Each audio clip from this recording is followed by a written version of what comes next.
continue our study with the context of biblical history, this week considering the Assyrian Empire. Assyria was a kingdom between the Tigris and Euphrates rivers that dominated the ancient world from the 9th century to the 7th century BC. After defeating the northern kingdom of Israel in 722 BC, the Assyrians carried away thousands of Israelites and resettled them in other parts of the Assyrian Empire. The northern kingdom never recovered from this. In early Assyria, we find that the inhabitants were tribesmen described in the book of Genesis, actually, Genesis 10:22. It should not surprise us because the Tigris-Euphrates culture is one of the ancient river cultures that arose. The Tigris-Euphrates culture, the Egyptian culture along the Nile, and the Chinese culture along the Yellow River were the three great ancient cultures, and Assyria arose out of that context of the Mesopotamia, the land between the rivers. Assyria grew powerful enough around 1300 BC to conquer all of Babylonia. For the next 700 years, they were the leading power in the ancient world, with their leading rival nation, Babylon, constantly challenging them. We think in terms of almost a millennium for the Assyrians being a player in that area. Tilgath-Pileser I, his dates would be 1120 to 1100 BC, built the Assyrian kingdom to the most extensive empire of the age. However, as is often the case with great expansion, there was a precipitous decline. I'm reminded very much of the British Empire that under Queen Victoria actually had half of the world's population and the largest land mass that has ever been amassed under an empire. And yet, very quickly after Victoria, within a generation, the British Empire ceased to exist. The Assyrian Empire did not disappear, but under his successors, it declined in power and influence. This decline offered the United Kingdom of Israel the opportunity to reach its greatest limits under Solomon. King Saul was the establishment of the united monarchy. David extended it, and then, both through conquest and through diplomacy, Solomon caused the borders of the United Kingdom to be at its greatest point. This happened largely because Assyria was in decline. After the Assyrians had languished in weakness for an extended period, Ashurnasirpal, the king, restored much of the prestige of the empire. His dates 884 to 860. Whenever we see this resurgence, at this time we find them beginning to impinge upon the divided kingdom, Israel to the north and Judah to the south. His son, Shalmaneser III, succeeded him and reigned from 860 to 825. Shalmaneser was the first Assyrian king to come into conflict with the northern kingdom of Israel. In an effort to halt the Assyrian expansion, a group of surrounding nations formed a coalition, of which Israel, the northern kingdom, was a part. Ahab was king of Israel during this time, 874 to 853. Sometimes we forget that in spite of being one of the most wicked men described in all of Scripture, and his flaws being showcased, we find in Ahab a brilliant military commander and a diplomat. He was a very effective king in these pragmatic ways. and he formed coalitions to hold off Assyria. The coalition, however, eventually split up, and this allowed the Assyrians to continue their relentless conquest. The rise of Tiglath-Pileser III, 745 to 727 BC, marked the beginning of a renewed period of Assyrian oppression for the nation of Israel. Also known in the Bible as Pul, 2 Kings 15:19, he set out to regain territories previously occupied by the Assyrians. We think in terms of how China behaves at this time. China believes that if they ever controlled an area, they ought to control it again.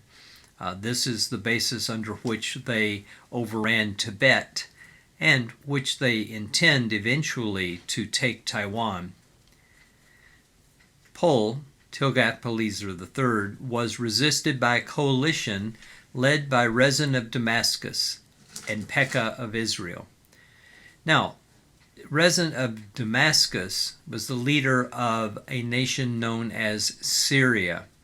Sometimes we get Syria and Assyria confused, but it's a separate nation. Damascus, being in Syria, was the seat of government. By the way, Damascus is the oldest continually inhabited city in the world. It was prominent then and retains prominence now. Syria and Israel led a coalition to resist Assyrian advances. These rulers tried to force Ahaz, king of Judah, to join them. When Ahaz refused, Rezin and Pekah marched on Jerusalem, intent on destroying the city. Now, the king of Judah should have relied on God, but rather than relying on God, we find, against the counsel of the prophet Isaiah, Ahaz enlisted the aid of Tiglath-Pileser for protection. Now, in the ancient world, whenever you became a client state, whenever you turned to a major power for protection, you have lost your independence. This protection cost dearly because from that day forward, Judah was required to pay tribute to Assyria, and also was forced to adopt some of the religious practices of the Assyrians. This is described in 2 Kings 16. Tiglath-Pileser was succeeded by his son Shalmaneser V, 727 to 722 BC. When Hoshea, king of Israel, refused to pay the required tribute, Shalmaneser attacked Samaria. After a long siege, Israel fell to Assyria in 722, perhaps to Sargon II. He had taken the throne by that time. And 27,000 inhabitants of Israel were deported to Assyrian territories. This marked the end of the northern kingdom of Israel. Now, there would still be Israelites who had their lineage through the northern tribes, but the nation of Israel, the northern kingdom, was never reconstituted. In 701 BC, Sennacherib, king of Assyria, planned an attack on Jerusalem. Remember, the northern kingdom going into captivity did not mean the southern kingdom ceased to exist. In fact, it had been a client state of Assyria, and so at least in some ways it was protected. But if it didn't toe the line, it would be brought back into submission, and that's what was happening with this. The Assyrian army was stricken by a plague administered by the angel of the Lord. This is described in 2 Kings 19:35. Thousands of Assyrian soldiers died in one night, and Sennacherib was forced to retreat from his invasion. Now, when we think in terms of Assyrian religion, the Assyrians believed every object of nature was possessed by a spirit. Animism is a very common religion.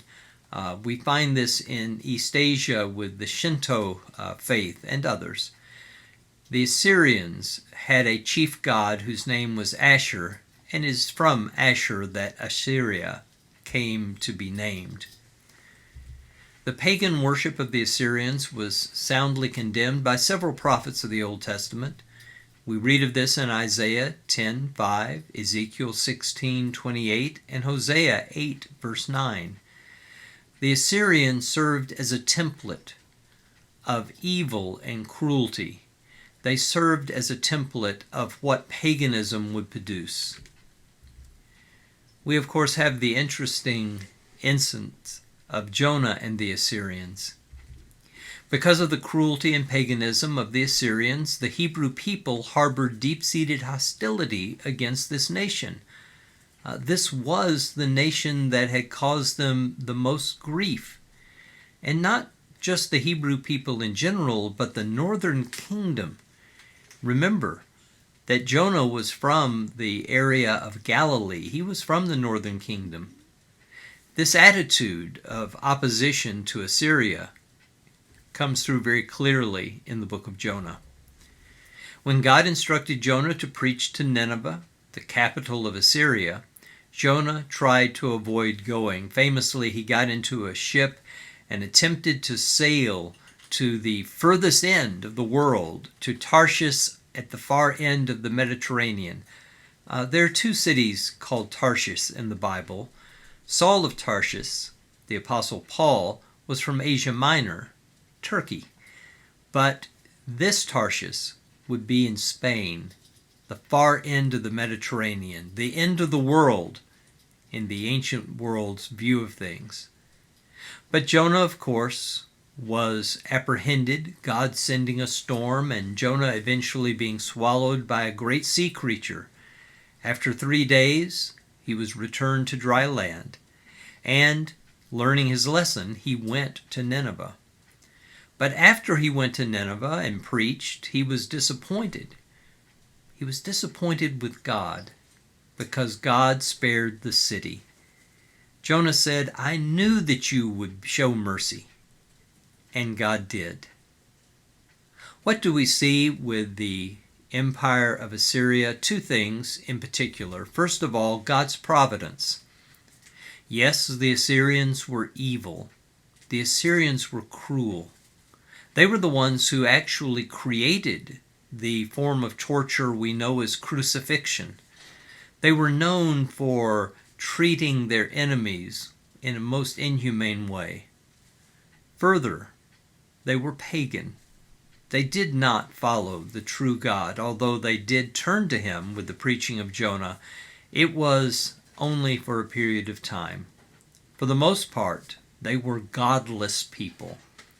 And yet God used them to punish the northern kingdom. God's providential control in the affairs of mankind is seen in the empire of Assyria.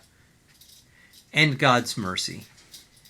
The prophet Jonah knew that God was merciful. And when the Assyrians, as evil as they were, repented and turned to God, God forgave them, and he delayed their destruction. Whenever we think in terms of God, we must remember he is Lord. He is in control. Providentially, he controls everything, but he is the God of mercy. Next week, we're going to be looking at the Medo-Babylonian Empire, the chief rival to the Assyrians and one that would supplant them.